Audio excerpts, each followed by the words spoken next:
Assalamualaikum warahmatullahi wabarakatuh. Jumpa lagi dengan channel Kang Opas. Jangan lupa bantu subscribe ya untuk mendukung channel ini. Terima kasih. Setelah kita menyelesaikan konsep dan penerapan fungsi linier di video-video sebelumnya, materi untuk video pembelajaran sekarang adalah memahami konsep dan penerapan fungsi non-linier dalam ekonomi dan bisnis. Pengertian fungsi non-linier. Fungsi non-linier merupakan bagian yang penting dalam matematika untuk ekonomi. Karena pada umumnya, fungsi-fungsi yang menghubungkan variabel-variabel ekonomi bentuknya tidak linier. Secara definisi, fungsi non-linier adalah merupakan fungsi di mana pangkat tertinggi dari variabel-variabel yang membentuknya tidak sama dengan satu. Artinya bahwa apabila dalam sebuah fungsi ada salah satu atau bahkan semua variabel yang berpangkat tidak sama dengan satu artinya bisa lebih dari satu atau kurang dari satu, berarti fungsi tersebut adalah fungsi non-linier. Lawan dari fungsi non-linier ini adalah fungsi linier. Secara definisi dan konsep, fungsi linier sudah dijelaskan di video sebelumnya. Intinya dikatakan fungsi linier apabila fungsi tersebut memiliki variabel dengan pangkat sama dengan satu. Cara lain untuk mengetahui suatu fungsi non-linier atau bukan adalah dengan menggambarkan fungsi tersebut dalam sistem koordinat.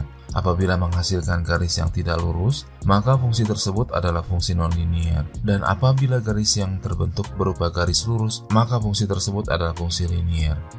Jadi sebuah fungsi dikategorikan linier atau non-linier bisa dilihat dari pangkat variabel yang membentuknya, dan yang kedua adalah dengan menggambarkan fungsi tersebut dalam sistem koordinat. Fungsi non-linier dapat dikelompokkan ke dalam beberapa jenis, misalnya fungsi kuadratik, fungsi kubik, fungsi eksponensial, dan fungsi logaritma. Namun, di antara keempat fungsi non-linier tersebut yang paling sering digunakan adalah fungsi kuadrat. Jadi fokus pembahasan fungsi non-linier pada pembelajaran kali ini adalah pada fungsi kuadratik. Fungsi kuadratik. Definisi dari fungsi kuadratik adalah fungsi di mana pangkat tertinggi dari variabelnya adalah 2. Secara umum kita bisa menuliskan fungsi kuadratik adalah sebagai berikut. Y sama dengan A ditambah BX ditambah CX kuadrat, di mana C tidak sama dengan 0. Karena kalau C sama dengan 0, fungsi ini bukan lagi jenis fungsi non-linier kuadratik, melainkan fungsi linier. Karena sudah tidak ada lagi bentuk kuadratnya. Karena koefisien C 0, maka bentuk X kuadratnya adalah 0. Kalau kita gambarkan fungsi kuadratik ini ke dalam sistem koordinat, maka akan menghasilkan salah satu dari 4 kemungkinan gambar, yaitu penampang, potongan, kerucut. Bentuknya bisa berupa lingkaran, elips, hiperbola, atau parabola.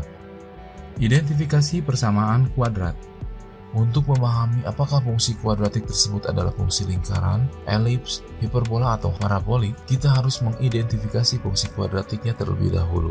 Kalau kita memiliki fungsi kuadratik, katakan bentuk persamaannya adalah ax kuadrat ditambah by kuadrat ditambah pxy ditambah cx ditambah dy ditambah e sama dengan 0. Karena bentuk dari fungsi non-linier ini pangkat tertinggi dari variabelnya adalah 2, maka ini adalah fungsi kuadratik. Apakah fungsi kuadratik ini adalah lingkaran, elips, hiperbola, atau parabolik? Bergantung kepada besaran koefisien p, besaran koefisien b, dan koefisien a. Cara identifikasi jika P sama dengan 0. Kalau dimisalkan P-nya adalah 0, maka di dalam persamaan tersebut tidak ada perkalian X dan Y. Maka persamaan yang kita tulis sebelumnya menjadi AX kuadrat ditambah BY kuadrat ditambah CX ditambah DY ditambah E sama dengan 0. Karena P-nya 0, bagaimana cara mengidentifikasi apakah persamaan kuadrat ini adalah lingkaran, elips, hiperbola, atau parabola? A.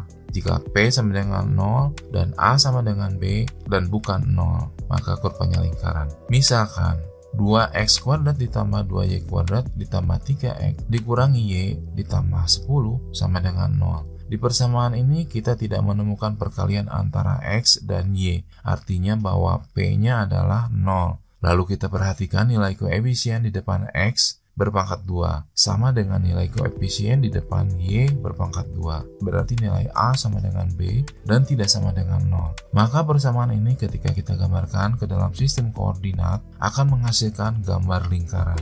B. Jika nilai A-nya tidak sama dengan B tetapi bertanda sama, maka kurvanya sebuah elips. Contoh, 3x kuadrat ditambah y kuadrat ditambah x dikurangi 2y ditambah 5 sama dengan 0. Nilai A adalah 3 dan nilai B adalah 1. Tapi keduanya bertanda sama, yaitu positif. Contoh lain, 2x kuadrat ditambah 3y kuadrat ditambah 4x dikurangi 3y ditambah 7 sama dengan 0. Persamaan ini kalau kita identifikasi tidak mempunyai variabel xy atau p-nya sama dengan 0. Kemudian A dan B bertanda sama, yaitu positif. Maka bentuk kurvanya adalah elips. C. Jika A dan B berlawanan tanda, maka bentuk kurvanya adalah hiperbola. Contoh, 2x kuadrat dikurangi 3y kuadrat ditambah 4x dikurangi 2y ditambah 3 sama dengan 0. Persamaan ini tidak mempunyai variabel xy atau p sama dengan 0. Kemudian A dan B bertanda beda, di mana A positif dan Y-nya negatif. Maka bentuk kurvanya adalah hiperbola.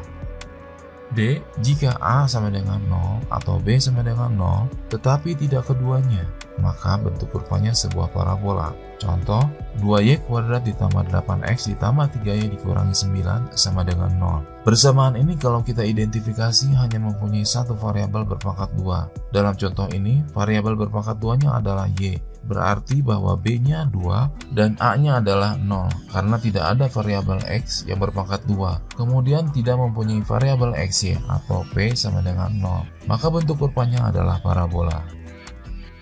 Cara identifikasi jika P tidak sama dengan 0. A. Jika P-nya ada atau P tidak sama dengan 0, tapi nilai P yang sudah kita kuadratkan, ketika kita selisihkan dengan 4 dikali A dikali B, di mana apabila hasilnya lebih kecil daripada 0, maka kurvanya adalah elips.